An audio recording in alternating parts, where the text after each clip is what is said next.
Desde Sendero, vivero de industrias creativas y culturales, les damos la bienvenida a un nuevo conversatorio con uno de los candidatos a la presidencia del periodo 2022-2026 sobre el tema de cultura. Le damos la bienvenida a Rodolfo Pisa Rocafort del partido Nuestro Pueblo. ¿Qué tal, Rodolfo? Pues muy bien, Aurelia, pues muy contento y muy orgulloso de participar en un evento tan importante y lo que están ustedes desarrollando, que me parece maravilloso. Gracias por su tiempo. Ahora escuchaba que esta casa, le preguntaba a usted, a Pedro, de quién era esta casa y habló una historia muy interesante de su familia. Sí, en realidad mi padre nació en este barrio, en el barrio Escalante. Era una finca de don Luis Escalante Fernández de Vars. En realidad, el dueño original era un señor de Vars, que era un tatarabuelo mío. Y entonces por eso hay unos Robert y otros Escalante. Digamos, básicamente esta zona era el barrio de los Robert y el barrio de los Escalante. Bueno, usted sabe que una bisabuela mía era de Vars, era Durán de Vars. Ah, sí, somos primos, sin duda. Yo soy Durán y mi abuela se llamaba Durán Escalante Durán. La mamá de papá era Pisa Escalante. Y en realidad, sí, en realidad el origen de esta tierra era de Vars, de John de Vars, que era un francés que vino a Costa Rica a mediados del siglo XIX, y vinieron varios franceses. Un señor Amón, que después desarrolló la primera urbanización. Entonces, en nuestra cultura siempre el tema de la migración es un tema interesantísimo porque todos al final somos hijos de migrantes. Todos somos mitad y mitad. Es decir, yo creo que una de las características de Costa Rica más maravillosas es, digamos, culturalmente ser eclécticos, y tal vez es la mixtura de razas y de orígenes. Y eso nos hace un poco especial. Yo empecé estudiando arquitectura y después me pasé a Derecho.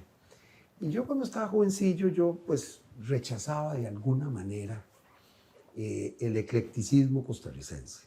Decía, no, pero ¿cómo? No tenemos una sola línea arquitectónica, una línea... no hay nada que nos distingue. Y después descubrí que sí, que nos distingue es la combinación, la forma en que mezclamos distintas influencias indígenas, europeas. Y las integramos de alguna manera. Y no nos preocupa que sea muy grave. Yo se lo decía que uno lo nota especialmente en las ferias de pueblo. En las ferias de pueblo usted se topa la comida que se supone que es típica.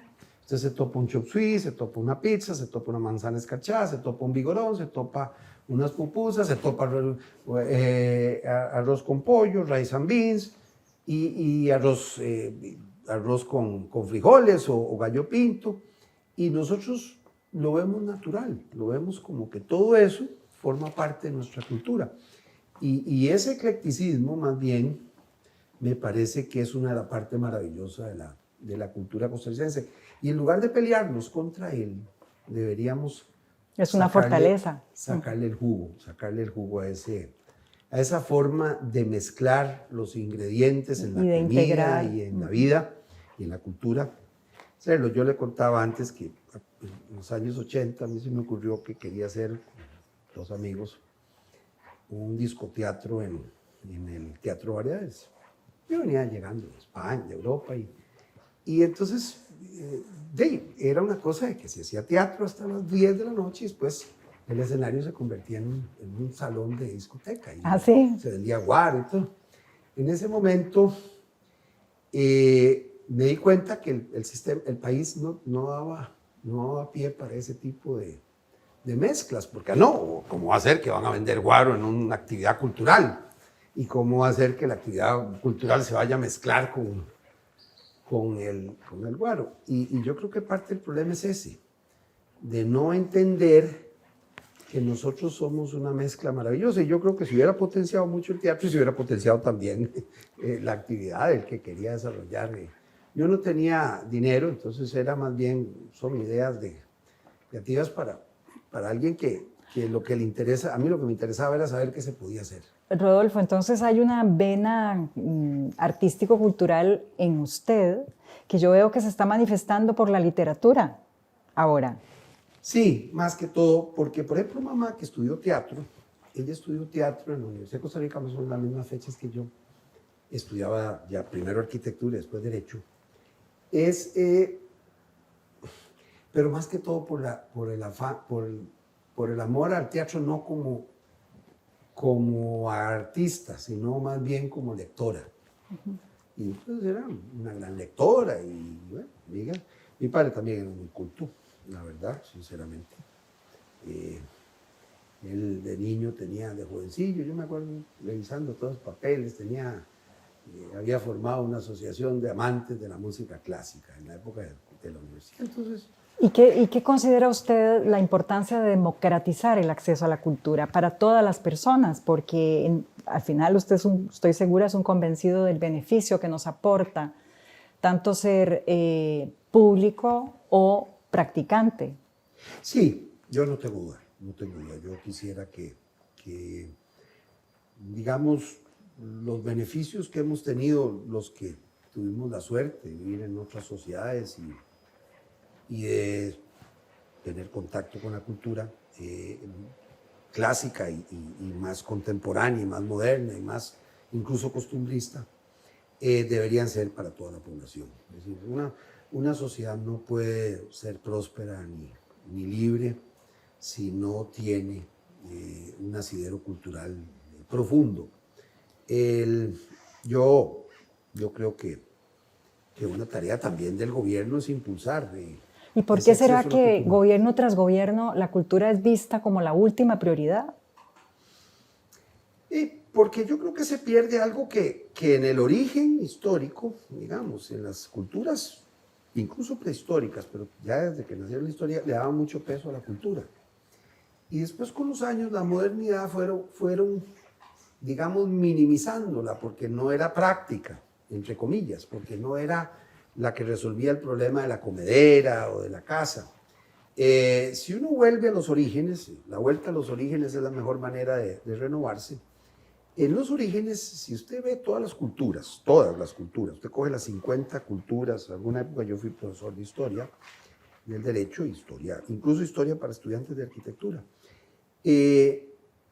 Usted ve las 50 culturas más tradicionales en Asia, en América, en Europa, en África.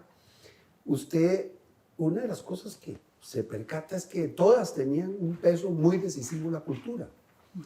Es en los últimos años, digamos, tal vez la industrialización nos hizo olvidar un poquito esa fuente. Entonces, cuando se llega al gobierno, digamos, desde el Ministerio de Hacienda, empiezan a pensar que eso no es práctico.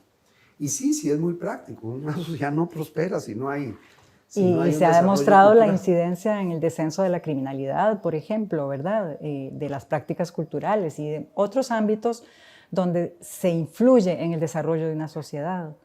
Sí, yo creo que también en Costa Rica ha ido poco a poco, gracias a personas como ustedes que han venido, y grupos que han venido volviendo a levantar la voz, se ha ido empezando a recuperar y los más jóvenes tienden a ser más proclives a la cultura. Es verdad que cuando en una casa hay hambre y hay mucha pobreza, pues probablemente el tema pasa a ser secundario, porque probablemente todo lo demás es secundario. Y el no acceso a la cultura más bien lo agrava, porque también incide en la salud mental.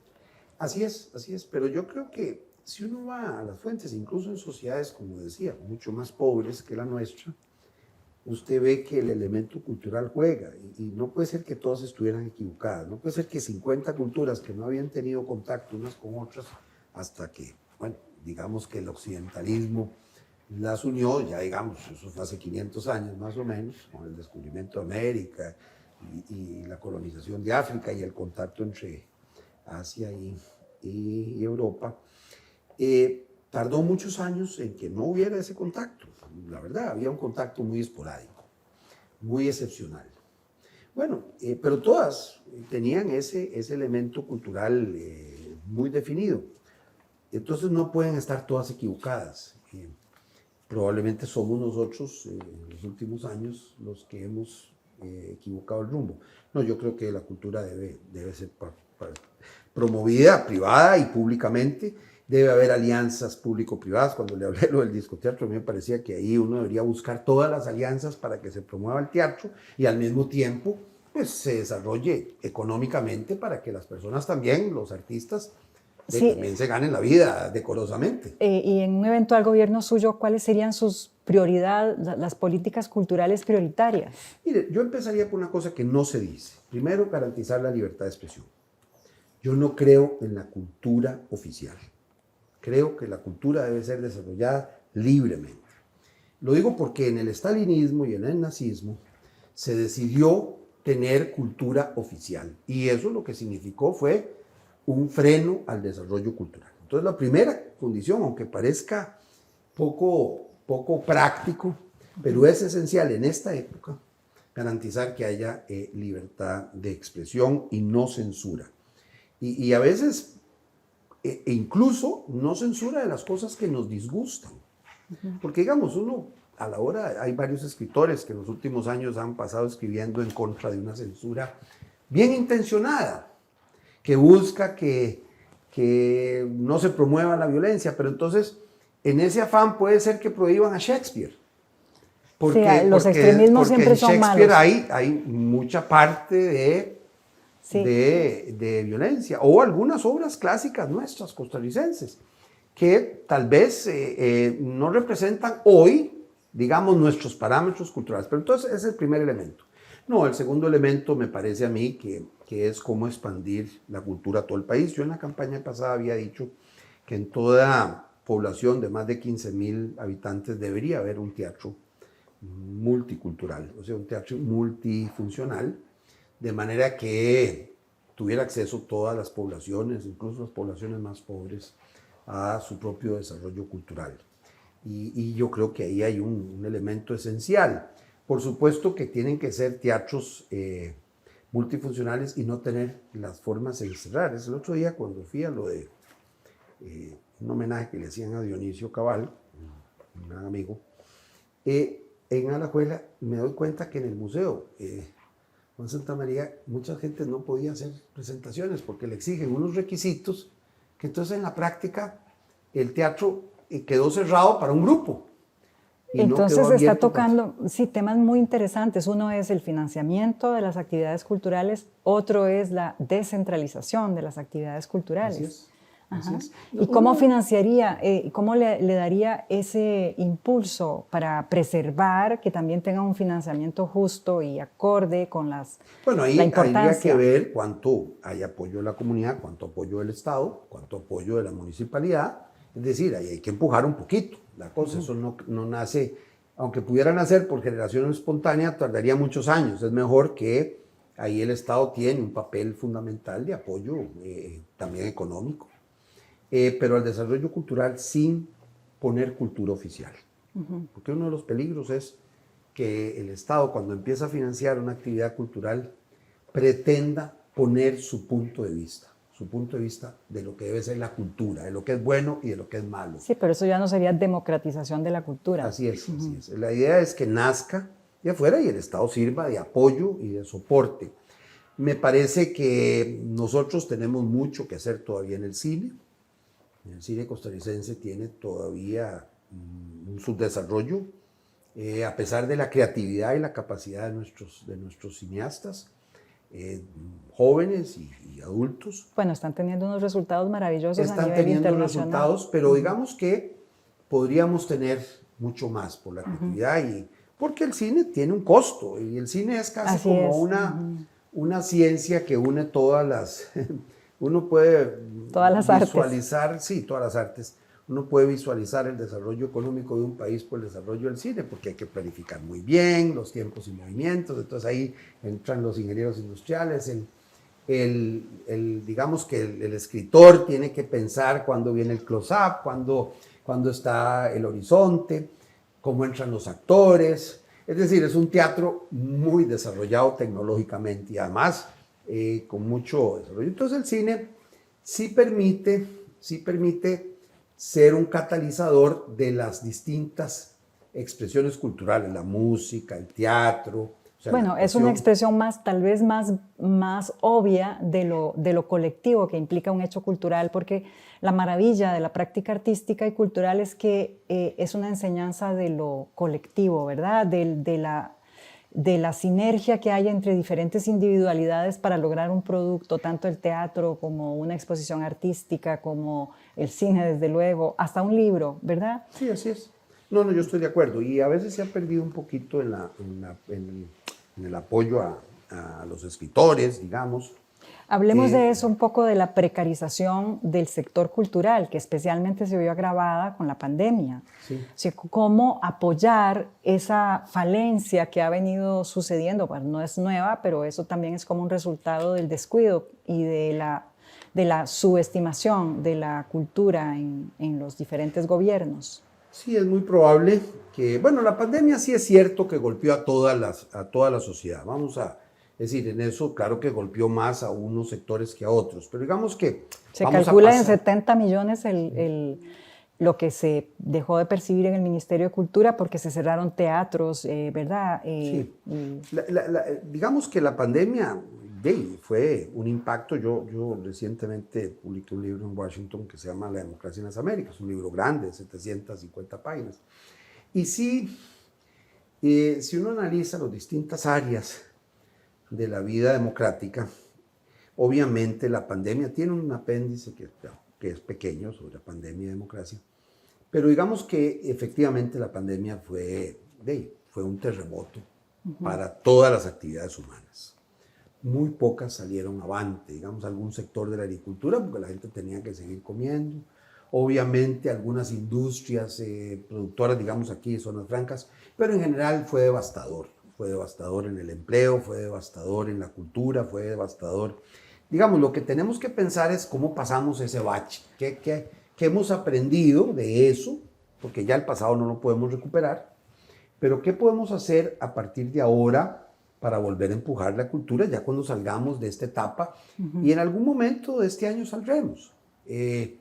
Y el país tiene que volver a ver con optimismo, y para eso va a requerir mucho soporte emocional, y una parte del soporte emocional no es solo ir al psicólogo y que el psicólogo nos ayude, es también el soporte colectivo, y el soporte de la cultura es esencial. Sí. No, me parece a mí que hay campos, por ejemplo, en el campo de la música sí hay unas reglas que protegen a los productores de música, no siempre se cumplen, ¿verdad? Vamos a decir, pero que ayudan a que haya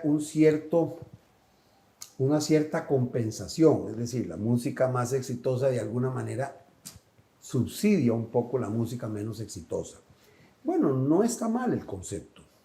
A mí me gusta el concepto europeo de la promoción de cultura, que en algún momento se quiso hacer aquí cuando en los años 70 se instaló el Ministerio de Cultura, Juventud y Deporte se llamaba en ese tiempo.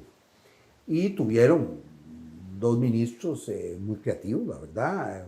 Uno con una perspectiva, que era don Alberto Cañas Escalante, y el otro, digamos, Guido Sáenz. Y la verdad que iniciaron un proceso que había sido inspirado en Francia por cuando De Gaulle nombró a André Malraux como primer ministro de Cultura. Antes la cultura era Ministerio de Educación y Cultura. O sea, era un apéndice del Ministerio de Educación. Después pasó a ser un ministerio propio y costó mucho entender por qué tenía que ser un ministerio propio. Ya en los años 70 en Costa Rica se separó y se creó el Ministerio de Cultura separado del Ministerio de Educación, porque la verdad que era la cenicienta dentro del Ministerio de Educación. Las necesidades de educación son tan grandes, económicas y de todo tipo. Pero se transformó en la cenicienta de los ministerios, sí, del gobierno. Pero aún así hay que, digo, ya cuando uno lo analiza históricamente, fue un avance.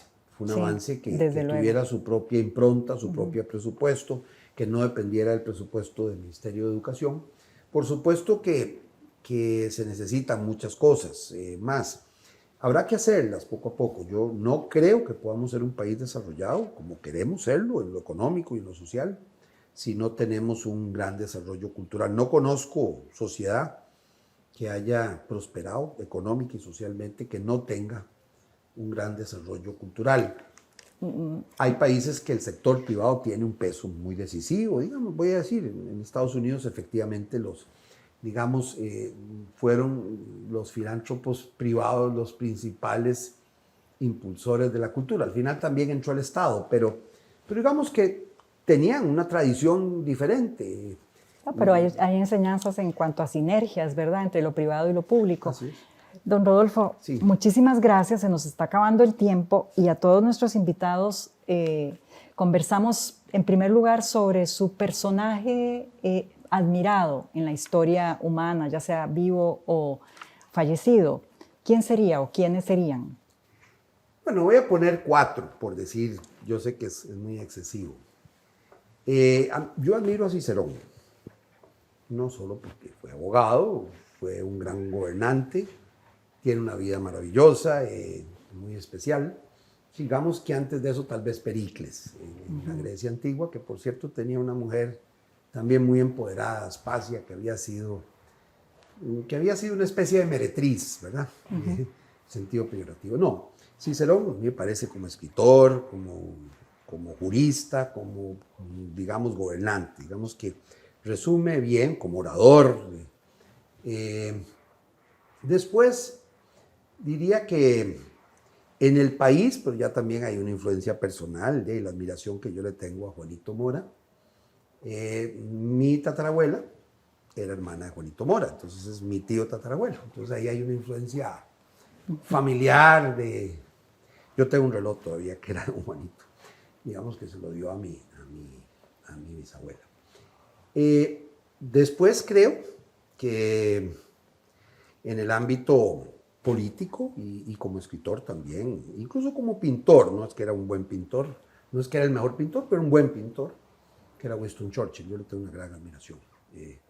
Incluso yo a veces cito cosas de él que dice, prefiero cambiar de partido que cambiar de ideas. Entonces, me parece que tenía mucho sentido. Y cuando la gente lo menospreciaba porque no tenía papel político, se dedicó a escribir la historia de los pueblos anglosajones y que le ganó el Premio Nobel de Literatura.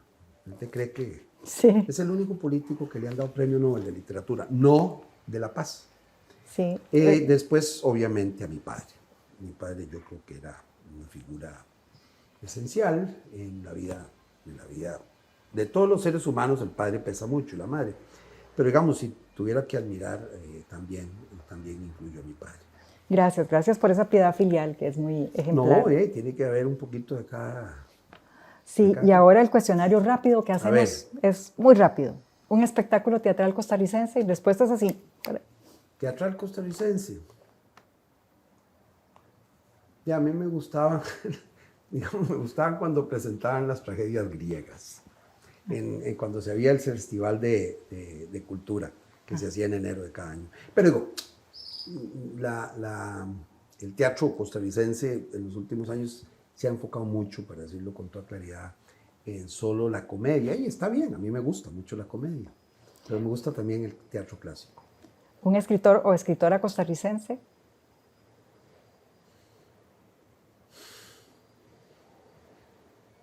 Voy a poner 2, Aquileo y por un sentido, y no debería poner muchos de ellos, que son, a mí me gusta Fabián Doble, me gusta Joaquín Thierry, me gusta José León Sánchez. ¿Un artista costarricense de la plástica? De la plástica.